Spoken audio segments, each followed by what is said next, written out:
तेलंगाना के श्रीशैलम के left canal की ओर बने भूगर्भ जल विद्युत उत्पादन केंद्र में अग्नि दुर्घटनाओं में मरने वालों के परिवार के सदस्यों से मिलते हुए हैदराबाद एमपी असदुद्दीन ओवैसी। नवभारत समाचार के संवाददाता अहमद जबारी की रिपोर्ट।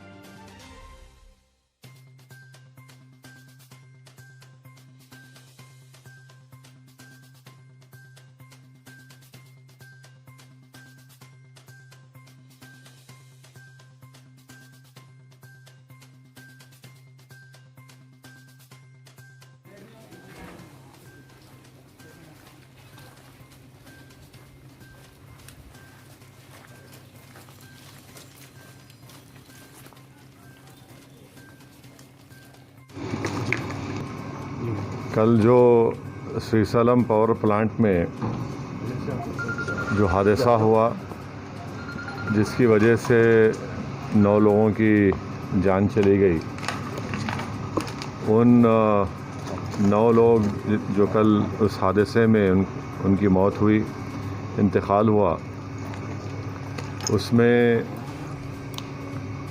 हैदराबाद पार्लिमानी हलक़े की रहने वाली हमारी एक काबिल इंजीनियर भी थी, मोहतरमा उज़्मा फ़ातिमा, जो वहाँ पर एक असिस्टेंट इंजीनियर का काम कर रही थी।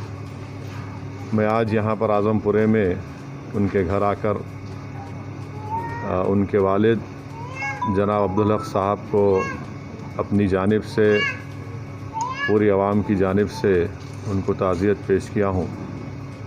और यकीनन ये बड़ी गम की बात है कि कल जो श्रीशैलम पावर प्लांट में हादसा हुआ, उसमें 9 लोगों की जानें चले गए, एक डिविजनल इंजीनियर भी थे।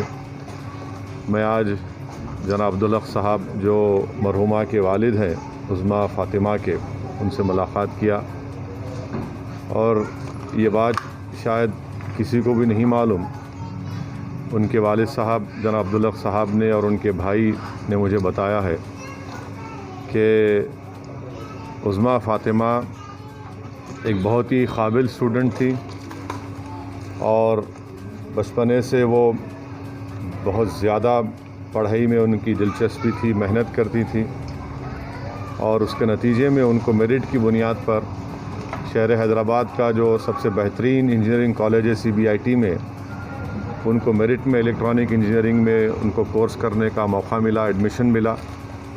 और फिर उसके बाद उनको तेलंगाना जेनको में वो इम्तिहान लिखी, उसमें क्वालिफ़ाई हुई और वहाँ पर भी उनको मेरिट की बुनियाद पर ये असिस्टेंट इंजीनियर की उनको मुलाज़मत मिली। उनके वालिद जनाब अब्दुल हक साहब ने मुझे ये भी बताया कि जो CCTV कैमरास उस पावर प्लांट में लगे थे, वो बता रहे थे कि उज़्मा फ़ातिमा तो बाहर निकल चुकी थी एक टनल से, मगर वो दोबारा वापस आई, क्योंकि बहुत कम लोगों को मालूम था कि किस टनल से उनको निकलना है। तो ये एक बड़ी बहादुरी का काम है कि उज़्मा फ़ातिमा ने वापस आकर जो लोग फंसे हुए थे उनकी जान को बचाने के लिए, उनको रास्ता दिखाने के लिए वो वापस आई। उस CCTV कैमरे में ये दिख रहा है साफ़ तौर से कि उज़्मा फ़ातिमा दोबारा वापस आकर जो लोग फंसे हुए थे उनको निकालने की पूरी कोशिश की। उसमें से बाज़ लोग निकल गए, मगर अफसोस कि हमने अपनी बेटी को खो दिया और उज़्मा फ़ातिमा की जान दूसरों को बचाने में चली गई। हम हुकूमत तेलंगाना से, ख़ास तौर से चीफ़ मिनिस्टर जनाब के चंद्रशेखर राव साहब से इस बात का मुतालबा करते हैं कि जो हादसा हुआ उसकी पूरी तहक़ीक़ात होनी चाहिए और ताकि आइंदा इस तरह का हादसा ना हो।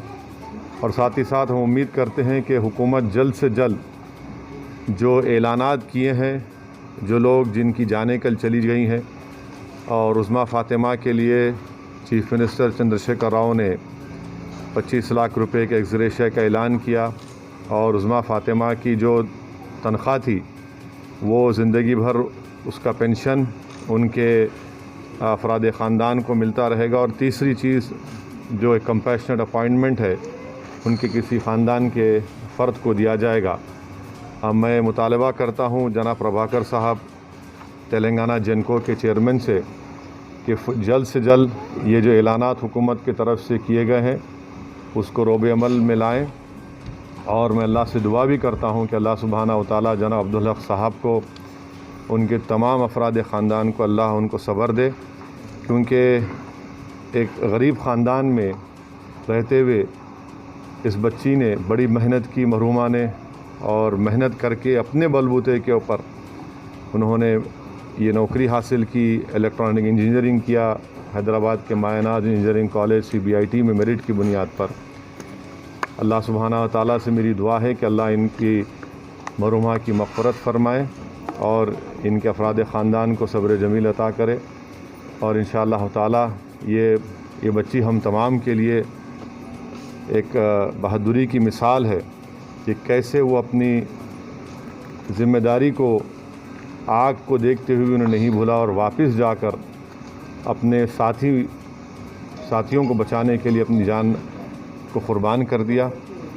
अल्लाह इनकी मग़फ़िरत करे। और मैं ही पुरसा देने के लिए आज मरहूमा के घर को आया था। शुक्रिया।